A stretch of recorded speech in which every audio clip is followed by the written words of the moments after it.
Billionaire sees black waitress's son let his disabled daughter lead a dance step, and his life changes. Simone Carter had always been invisible in the hallways of Le Bernardin, Manhattan's most exclusive restaurant. As a waitress, she moved silently between the tables of financial moguls and celebrities, her presence reduced to impeccably served dishes and professional smiles that masked years of formal education. What customers didn't know was that Simone had a master's degree in occupational therapy and had spent 5 years specializing in child motor development. During her shifts, she meticulously observed family dynamics, identifying behavioral patterns and unmet needs in children who frequented the establishment. That Thursday in October, her son Kevin's public school was on strike. With no childcare options, Simone had brought the 12-year-old to the restaurant, instructing him to remain discreetly at a back table with his schoolbooks. Kevin Carter had inherited from his mother a natural sensitivity for recognizing when someone needed support. Years of watching Simone work with children in community programs had given him an intuitive understanding of how to empower people who felt limited by their physical circumstances. Jonathan Whitfield, owner of Whitfield Real Estate Empire, was dining with his daughter Emma at a table strategically positioned to observe the entire restaurant. The 10-year-old girl, who wore braces on her legs due to mild cerebral palsy, rarely showed interest in social activities since becoming aware of her physical limitations. The live piano music had begun a soft melody when something unexpected happened. Kevin noticed Emma watching the other customers with an expression of quiet longing, as if she wanted to participate in something she considered inaccessible. Without asking permission or announcing his intentions, Kevin approached the Whitfield table. "Excuse me," he said with the quiet confidence his mother had instilled in him. "I noticed you were listening to the music. Would you like to try leading a few dance steps?" The silence that fell over that section of the restaurant was immediate and heavy. Conversation ceased, cutlery stopped in midair, and dozens of eyes fixed on the space between the tables where a black boy was offering empowerment to a wealthy girl with physical limitations. "Sir, control your son," Manager Thornton's sharp voice cut through the silence. "This is inappropriate. This is not a dance hall, and our customers are not here to be disturbed by children." Jonathan Whitfield swallowed hard. It was the first time he had brought Emma out to dinner in public since she had become aware of her condition. It was a mistake he did not intend to repeat. Simone remained motionless near the service table, torn between the need to protect her son and her professional recognition that something important was happening. In her 5 years working there, she had learned to become invisible, especially to customers like Whitfield. "Kevin, come here," she said softly, trying to keep her voice under control. But to everyone's surprise, Emma looked directly at Kevin with eyes that sparkled with curiosity for the first time in months. "Can you teach me how to lead?" she asked, her voice small but determined. If you're following this story about quiet empowerment and social transformation, subscribe to the channel, because what was about to happen would challenge not only Jonathan Whitfield's expectations, but also his fundamental understanding of human potential and social hierarchies. What happened next defied all social conventions in the environment. Emma extended her hand to Kevin, who accepted it as naturally as she had asked the initial question. "Of course," he replied, "but you will lead. I will just follow your movements." Simone watched, frozen between maternal pride and professional anxiety. She recognized in Kevin's approach the principles of empowerment she had spent years teaching in community programs, the importance of allowing the person with physical limitations to take complete control of the interaction. Kevin guided Emma carefully into a small space between the tables, but his leadership was subtle. He positioned himself so that she could determine the pace, direction, and intensity of the movements. When she hesitated, he simply waited. When she smiled and attempted a more complex step, he adapted instantly. "She's getting fired tomorrow," whispered a woman at the next table, clearly referring to Simone. Jonathan watched, mesmerized, suddenly remembering his late wife Catherine, dancing with Emma in the living room. "It's not about perfection," she had said. "It's about connection." As Kevin followed Emma's awkward steps, something in the girl's eyes changed. Fear gave way to intense concentration. Embarrassment turned to shy pride.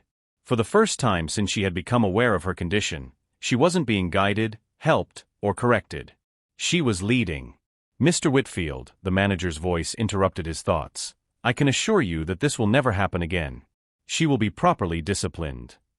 Jonathan didn't respond immediately. The entire restaurant seemed to await his reaction. After all, a man of his power could end anyone's career with a single word. Employees stopped what they were doing, other customers watched with morbid curiosity. Emma's smile, however, echoed in his mind as the only thing that really mattered at that moment. After 3 dance steps, Kevin led Emma back to the table. "Thank you for allowing me to dance with you," he said formally, as if speaking to an adult. "It was an honor to be your partner." When Kevin turned to leave, Jonathan stopped him. "Wait." His voice sounded different, almost unrecognizable to himself. "What's your full name?" "Kevin Carter, sir." The boy replied with the same dignity he had shown throughout their interaction. Jonathan nodded slowly. "Kevin Carter," he repeated, as if memorizing it. Then he took a card from his inside jacket pocket and held it out to Simone, who had discreetly approached. "My office tomorrow at 10 a.m. The entire restaurant held its breath. Simone accepted the card without showing any emotion, but her hand trembled slightly. "Dad," Emma called as Kevin walked away, "why did you do that?" The question hung in the air like an accusation. Jonathan looked at his daughter and for a brief moment, saw not just the child Catherine had left in his care, but a complete human being whose desires and needs he had systematically ignored for 2 years. As dinner proceeded in awkward silence, no one noticed Simone's glance before she left. It wasn't one of fear or resignation, but of calm determination that contrasted with the storm brewing in Jonathan Whitfield's eyes. During her years observing children like Emma in clinical settings, Simone had learned that the most transformative moments rarely happened during formal therapy sessions, but in spontaneous interactions where the child discovered their own capacity for leadership. What Kevin had facilitated was not just a dance, but a revelation about unrecognized potential. The next morning, Simone Carter walked through the marble hallways of Whitfield Tower feeling completely out of place in her best outfit, a navy blue skirt and white blouse bought on sale. The people passing her wore clothes that probably cost more than her monthly rent. "Simone Carter to see Mr. Whitfield," she said to the receptionist, who examined her with a clinical gaze before making a call. "18th floor. Ms. Winters will see you." In the elevator, Simone took a deep breath, clutching her worn purse tightly against her chest.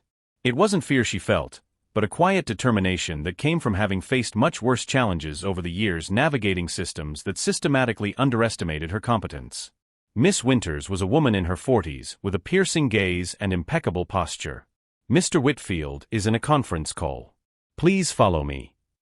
As they walked through the mirrored hallways, Simone felt the curious stares of the employees. A black woman being escorted through the executive offices was a rare enough occurrence to generate speculation. "He fired you, didn't he?" Winters asked suddenly when they were alone in a waiting room. "It happens. Powerful clients call, and people like you lose their jobs." "People like me?" Simone asked calmly. "You know what I mean." Winters adjusted his glasses. "Employees who don't know their place." Simone smiled humorlessly. "And where exactly would that be?" Before Winters could answer, his phone rang. "He'll see you now." Jonathan Whitfield's office took up half the floor. Through the floor-to-ceiling windows, Manhattan looked like a distant playground. The man stood watching the city as if it were his personal property. "Miss Carter," Jonathan greeted her formally. "Thank you for coming." He pointed to a chair. "Please." The silence that followed was calculated, a tactic Simone recognized immediately. It was the kind of silence designed to make nervous people talk too much, incriminate themselves.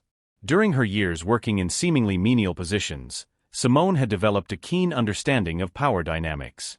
She knew when to remain silent, when to speak, and how to maintain professional dignity regardless of the environment. "Do you have any educational background?" Jonathan finally asked. "Master's degree in occupational therapy from NYU, specializing in child motor development." Simone kept her gaze steady.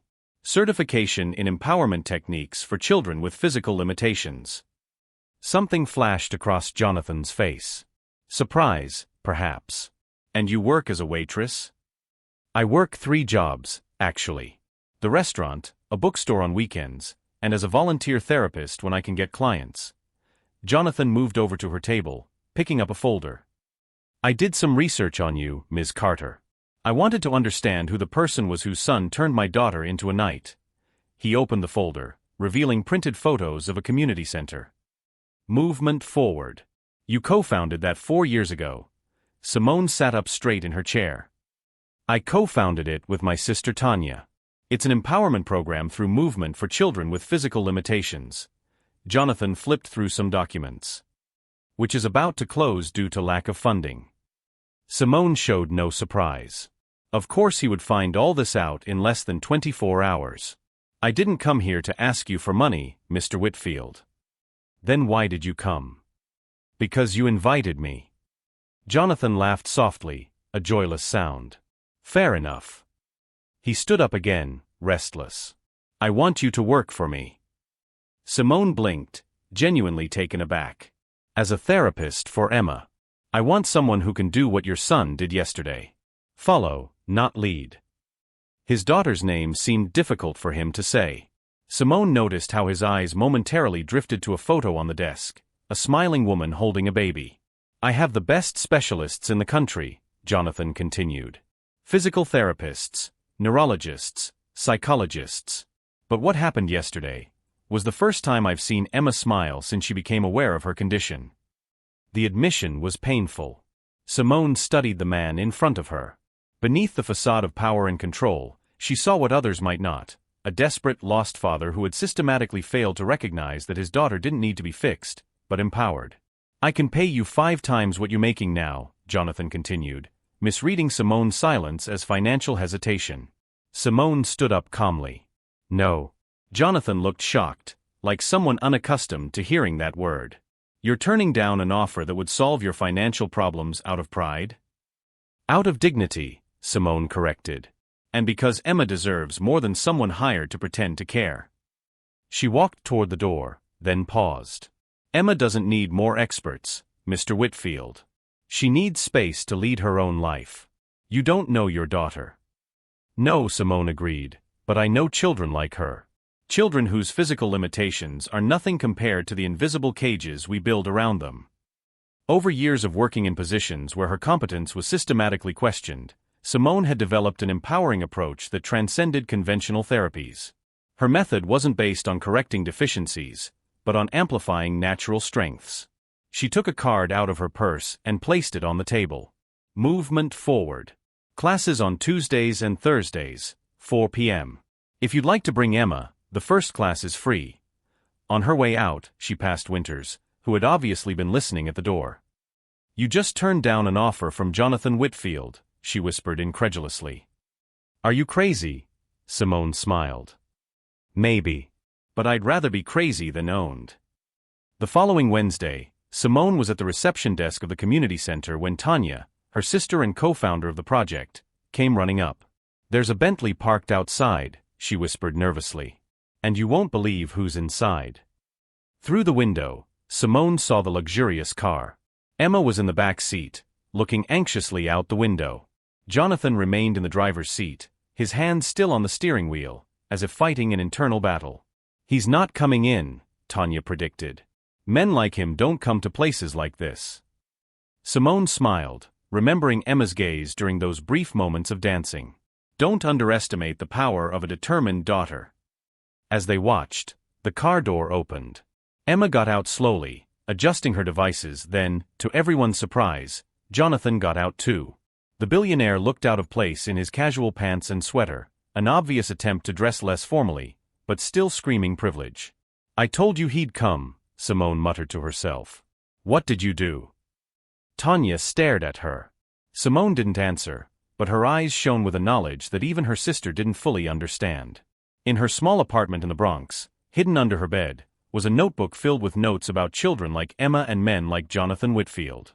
Years of observation, research, and a plan that had begun with her son's simple decision to empower a girl who needed to lead. What Jonathan Whitfield didn't know, what he couldn't imagine in his world of glass towers and endless bank accounts, was that Simone Carter wasn't just a waitress whose son had danced with his daughter. She was a woman with a mission. And his empire of isolation and privilege was about to face its greatest challenge, the simple truth that some of life's greatest lessons cannot be bought, they must be lived. Movement Forward operated out of an old community warehouse. Handmade posters decorated the walls with phrases like your pace, your rules, and every movement counts. When Jonathan and Emma entered, children with various types of mobility devices practiced free movements to the sound of a soft beat. Mr. Whitfield, Simone approached, wearing simple clothes with the program logo. "Welcome, Emma." Emma watched the other children with admiration. A girl in a wheelchair spun in precise circles, while a boy with a prosthetic leg created a sequence of steps. "It looks chaotic," Jonathan commented, visibly uncomfortable. "There is structure," Simone replied. "It's just not one you recognize." She turned to Emma. "Would you like to join in?" The girl nodded enthusiastically but looked at her father hesitantly. "Go ahead," Jonathan said tensely. "I'll be right here." As Simone guided Emma into the group, a fundamental truth was about to be revealed, one that would transform not only Jonathan's understanding of his daughter but the very limits of his power to control what really mattered. Tanya offered Jonathan a chair and sat down beside him. "The first day is always the hardest," she commented gently, "for the parents, not the children." "This isn't therapy," Jonathan argued, watching the children move freely. "I hired the best rehabilitation specialists." "And how has that been working for Emma?" Tanya asked softly. Across the room, Simone had introduced Emma to the group of children. What happened next defied all the medical expectations Jonathan had internalized. Emma, who normally withdrew in formal therapeutic settings, began naturally leading other movements, adapting her limited steps in ways that created opportunities for other children to shine. Dr. Elena Rodriguez, a retired Harvard neuroscientist, entered the room, walking with an ornate cane. "Dr. Rodriguez oversees our research program," Tanya whispered. "She studies how non-directive approaches affect neural rewiring in children with motor challenges." The woman greeted several children before noticing Jonathan. "Mr. Whitfield, you've rejected my research proposal twice in the last 3 years." "Dr. Rodriguez, I didn't expect to see you here." "I supervise the research program," she explained. "We integrate adaptive movement with neuroscientific principles." Jonathan frowned. "I thought this was just a community dance program." Simone returned, leaving Emma exploring movements with other children. Movement Forward is a pilot motor rehabilitation program based on the theory of movement autonomy. We integrate adaptive dance with neuroscientific principles. "Why do you work as a waitress if you lead a research program?" Jonathan asked, his understanding of reality reorganizing itself. "Because we don't have adequate funding yet. And because people like you rejected us 3 times. The penny dropped. You were Dr. Rodriguez's assistant on the proposals." "Co-author," Dr. Rodriguez corrected. "Simone has an incomplete master's degree because she had to leave university to care for her sister, but her theoretical work is revolutionary." "You knew who I was at the restaurant," Jonathan concluded. "From the moment you walked in," Simone confirmed. "And when Emma got up to dance, I recognized the opportunity to show, not tell." "Was it staged? The dance?" "Absolutely not. Emma chose to get up. I chose to follow." Over years of working in positions where her competence was systematically ignored, Simone had developed a deep understanding of strategic timing. She knew when to plant seeds, when to watch patiently, and when to implement changes that seemed spontaneous but were the result of meticulous preparation. A group of reporters entered the studio. Jonathan immediately tensed. "What's this?" "Part of the strategy," Simone smiled slightly. Tanya showed Jonathan a recently published article, "Revolutionary Motor Rehabilitation Methodology Shows Promising Results." "We published our first results today," Dr. Rodriguez explained, "and we invited the press." "You used my daughter for a public relations stunt." Jonathan's voice was pure ice. Simone led him into a side room where photos of dozens of children adorned the walls, each with handwritten progress statistics. On the last wall was an empty frame. "What's that?" he asked. "Our future. The full rehabilitation center we could build if we had the resources. 500 children a year instead of 50. "You orchestrated all of this," Jonathan muttered. "The dance, the meeting, bringing me here on press day. I saw an opportunity and took it.